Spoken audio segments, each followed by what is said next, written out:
எவ்வளவு ஆசை உங்களுக்கு ஒரு சொந்த வீடு கட்டிக்கணும்னு? எவ்வளவு நாள் கனவு அது? கனவுனா ரொம்ப சின்ன வயசுல இருந்து. ஏன்னா நான் ஒரு மாதிரி ஆயிடுவேனே.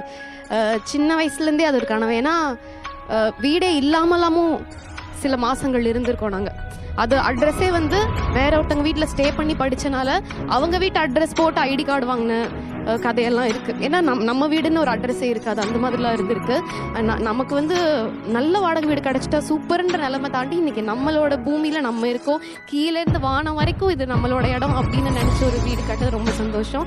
அதுவுமே பிரபாவுமே அப்படிதான். அவங்களுமே சின்ன வயசுல நிறைய கனவுகளோட இருந்து அவங்க வீட்டில் வந்து ஏதோ ஒன்று வரைஞ்சு வச்சிருந்தாங்க, நம்ம லேண்ட் அப்படின்னு அந்த வரைஞ்சு வச்ச பேப்பர் அடிக்கடி பார்த்து நம்ம இங்கே போயிடுவோம்ல நினைச்சு அது கைவிட்டு போயிடுச்சு அவங்களுக்கும் அது ட்ரீமு. ஸோ 2 பேருமே சேர்ந்து சிறுக சேர்த்து அதுக்காக நிறைய கஷ்டங்கள் பட்டு அதுக்காக நிறைய விமர்சனங்களையும் தாண்டி பரவாயில்ல நம்ம ஜெயிக்கிறோன்னு ஃபேஸ் பண்ணி கடைசியாக ஜெயிச்சு இன்னைக்கு நின்று இருக்கோம்.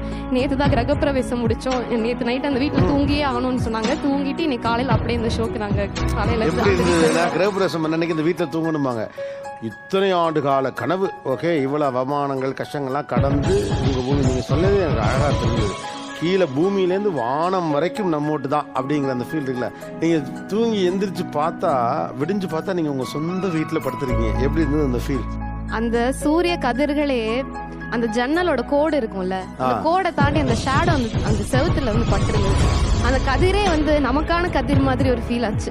நம்ம வீட்டில் நம்ம கட்டின வீட்டில் அந்த சூரிய கதிர்கள் அந்த ஜன்னலோட ஷேடோவோட பக்கத்து அவ்வளோ அழகாக இருந்துச்சு. என்னோட வீட்டில் போய் எல்லா கதவையும் நான் முதல்ல திறந்தது பின்பக்க கதவெல்லாம் வச்சு ஒரு வீடெல்லாம் நான் பார்த்ததே கிடையாது.